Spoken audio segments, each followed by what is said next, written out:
Les choses étranges que nous faisons aujourd'hui dans l'Église. Nous avons tellement exagéré la place de l'argent, comme si l'Évangile se résumait à l'argent. Nous donnons aux gens l'impression que si tu as de l'argent, tu peux tout faire. Je suis d'accord. Mais tout ce que tu fais avec l'argent et qui t'envoie en enfer est un mauvais marché. Aujourd'hui, il existe des sociétés secrètes que des gens rejoignent pour avoir de l'argent afin de faire le ministère. Si tu en doutes, moi je n'en doute pas. Je suis allé prêcher à Akure, dans l'état d'Ondo. Le gouverneur m'avait invité. Il organisait un programme chrétien réunissant toutes les églises. Toutes les églises ensemble. C'était vraiment intéressant ce jour-là.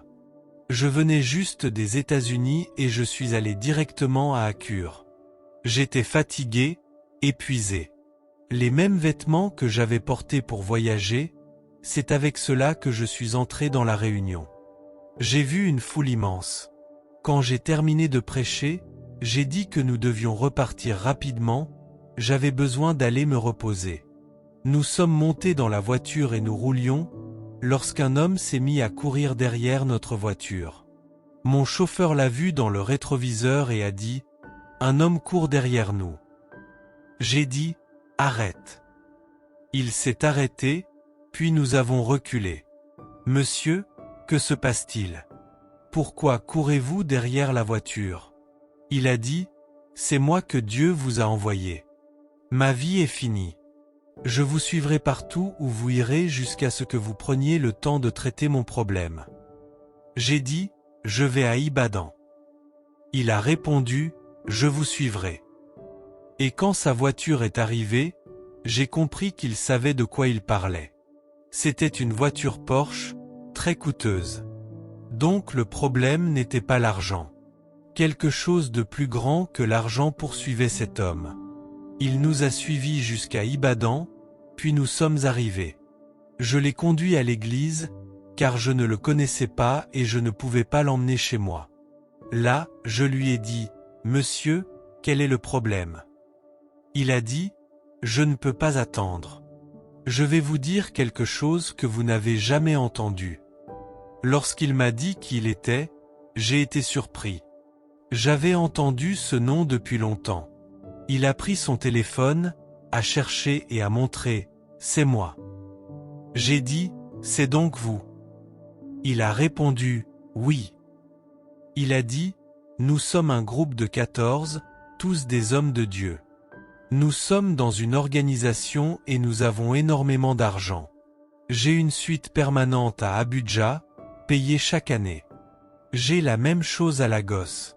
Dans chaque grande ville, j'ai une suite entièrement payée pour toute l'année. » Je lui ai demandé « Que vous est-il arrivé ?» Il a répondu « Je servais Dieu sincèrement. Puis mes amis, qui réussissaient et avaient de l'argent, m'ont attiré. Je leur ai demandé de me révéler leurs secrets. Ils m'ont dit « Tu ne peux pas supporter ce que nous faisons. » Mais il a insisté. Alors ils lui ont dit « Si tu es prêt et que tu veux une percée dans le ministère, et que tu veux faire tout ce que l'argent peut permettre de faire, tu dois venir avec nous à une réunion nocturne. » Il a commencé à poser des questions, mais ils lui ont simplement dit de venir.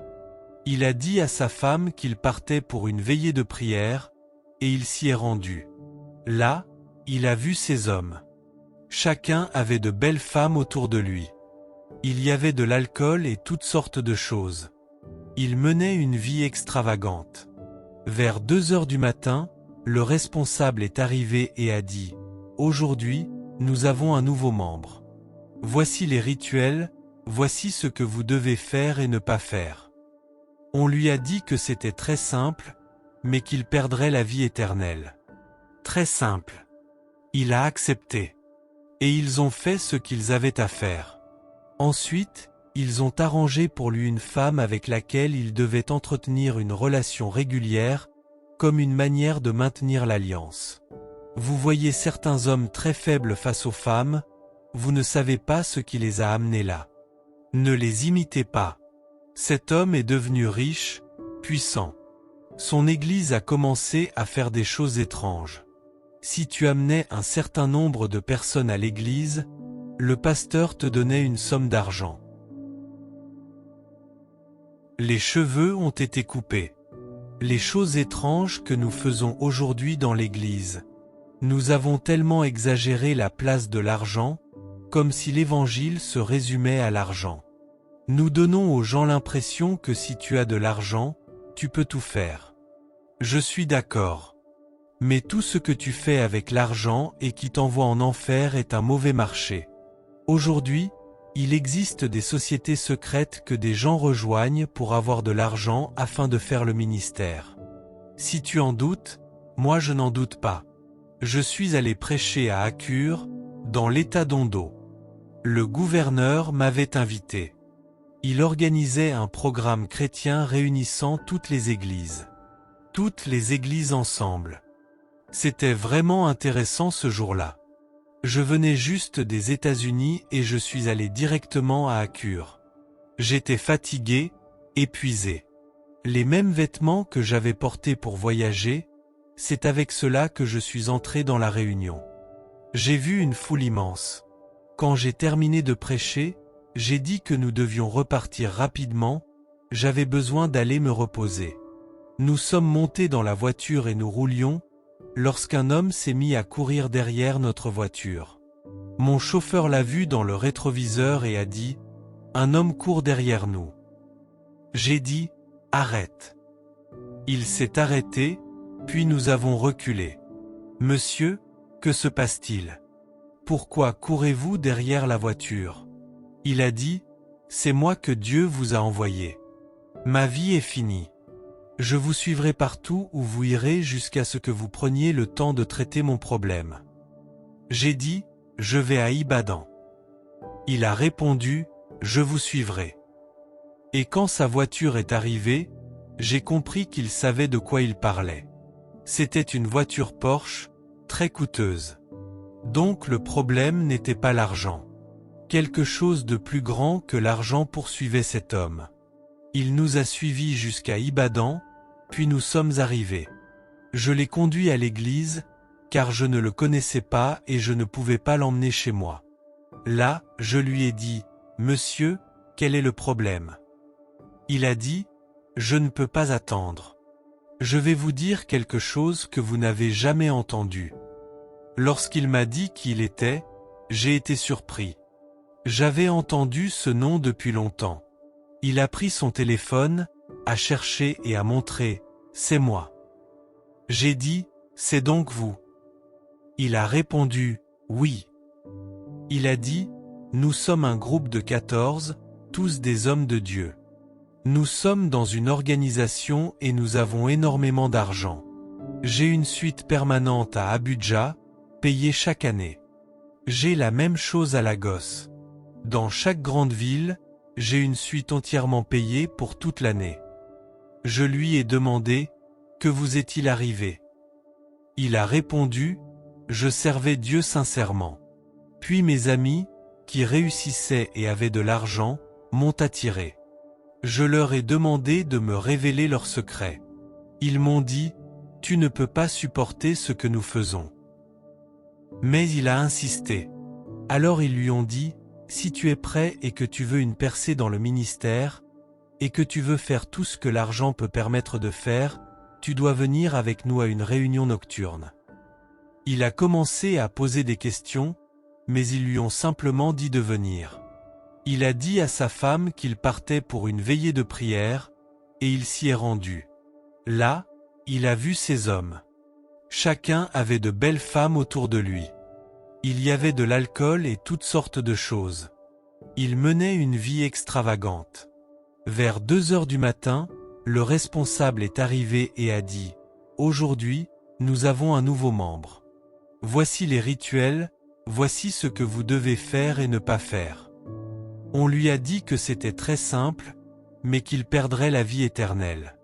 Très simple. Il a accepté. Et ils ont fait ce qu'ils avaient à faire. Ensuite, ils ont arrangé pour lui une femme avec laquelle il devait entretenir une relation régulière, comme une manière de maintenir l'alliance. Vous voyez certains hommes très faibles face aux femmes, vous ne savez pas ce qui les a amenés là. Ne les imitez pas. Cet homme est devenu riche, puissant. Son Église a commencé à faire des choses étranges. Si tu amenais un certain nombre de personnes à l'Église, le pasteur te donnait une somme d'argent. On pouvait même te donner un téléphone neuf. Si tu amenais un certain nombre de personnes, chacun recevait un téléphone. Les gens amenaient des foules, mais aucun d'eux n'allait au ciel. J'ai demandé à cet homme, « Que veux-tu faire maintenant ?» Il a répondu, « Quand je vous ai entendu prêcher, ma conscience s'est réveillée. » J'ai dit, « Voilà l'homme avec qui je dois parler. » Il a ajouté, « Je n'ai jamais raconté cela à personne, pas même à ma femme. » J'ai dit, « Nous allons le lui dire maintenant. » Il a répondu, « Elle va s'effondrer, elle va mourir. S'il vous plaît, ne lui disons pas. » Cet homme est resté avec nous pendant 2 semaines. Nous lui avons enseigné les Écritures, le préparant même à mourir, car il m'avait dit qu'il le tuerait s'il révélait tout cela. Je lui ai dit, « La mort est un passage. N'aie pas peur. Gagner la vie éternelle est plus important que vivre et aller en enfer. S'ils doivent te tuer, qu'ils te tuent, car c'est toi qui es allé chercher ce problème. Mais au moins, laisse-moi t'aider à être sûr de ne pas aller en enfer à la fin. » Alors, pour me convaincre, il m'a donné des noms bien connus. J'ai dit, « Es-tu sûr que cet homme fait partie de vous ?» Il a répondu, « Je vais l'appeler, vous allez entendre. » Il l'a appelé en haut-parleur, et j'entendais la conversation. Mes jambes tremblaient. Ce que j'entendais était réel. Ils ont dit, « Nous sommes nombreux comme cela. » Mais leur groupe à eux comptait 14 personnes, et ils étaient très riches. Quand ils arrivaient dans une ville, ils prenaient tout un hôtel. Ils ne partageaient pas de chambre. Voilà Samson, il n'y a plus de cheveux, et pourtant il continue de servir. Il continue de célébrer des mariages. Malheur au couple qu'un tel homme unit. Il accomplit encore les rituels, mais il n'y a plus de cheveux. Dieu l'a quitté. Il a essayé de se lever comme auparavant, mais il n'a pas pu. Puis on lui a arraché les 2 yeux, non pas parce que le diable était plus puissant, mais parce qu'il avait violé sa consécration.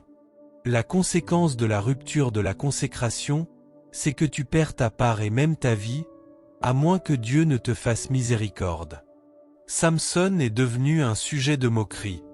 On disait, « Amenez-le pour nous divertir. » Un homme de Dieu devenu objet de dérision. Avez-vous déjà vu des gens se moquer des hommes de Dieu? Celui-ci, homme de Dieu. Et pourtant, il n'a même pas la maîtrise de lui-même pour voir une femme et s'en aller sans tomber. Il voit toujours des femmes. Arrête de voir uniquement des femmes, commence à voir des hommes. Regarde un homme et dis, « Regarde-moi, sois un exemple. » Mais toi, tout autour de toi ce sont des femmes, et tu dis, « Ce sont mes aides. » Que personne ne chasse mes aides. Aujourd'hui, nous les chassons. Même ton « Amen » devient suspect. Dieu provoquera des conflits entre vous, et elles finiront par t'exposer. Nous ne pouvons pas continuer ainsi. Comment l'Église peut-elle être puissante si nous buvons de l'alcool en cachette? Le Saint-Esprit agit, mais toi, c'est l'alcool qui t'anime. Où sont les cheveux? Ils ont disparu. Il ne voit plus. On n'entend même plus parler de ses parents. Mais lorsqu'il fut enfermé, quelque chose a commencé à se produire. Ses cheveux ont commencé à repousser. Que Dieu te garde dans un endroit où tu ne pourras plus répéter tes erreurs. Que Dieu te donne un nouveau cercle d'amis qui ne te permettra pas de vivre dans la négligence. Ses cheveux ont commencé à repousser. Il était désormais privé d'alcool, privé des choses mortes qu'il consommait auparavant. Sa consécration a commencé à se restaurer. Quand ta consécration est restaurée, tu récupères plus que tout ce que tu avais perdu. Mais tu dois rester dans un lieu où tu ne peux plus te souiller. Quand ses cheveux ont repoussé, il a crié à Dieu, « Seigneur, encore une fois. Que toutes les opportunités perdues me soient rendues. Il a poussé les colonnes et a tué plus d'ennemis à sa mort que durant toute sa vie. Ainsi, il a finalement délivré Israël de la main des Philistins, après avoir perdu tant d'années à cause de sa consécration. Quelqu'un demande, « Que ai-je prêché ?» Voici tout ce que j'ai dit, Dieu donne une part à chaque homme. Personne n'existe sans une part. L'intention de Dieu est que ta part grandisse jusqu'à devenir globale et impacte des vies partout dans le monde. Mais si cette part doit être maintenue, notre consécration doit être prise très au sérieux.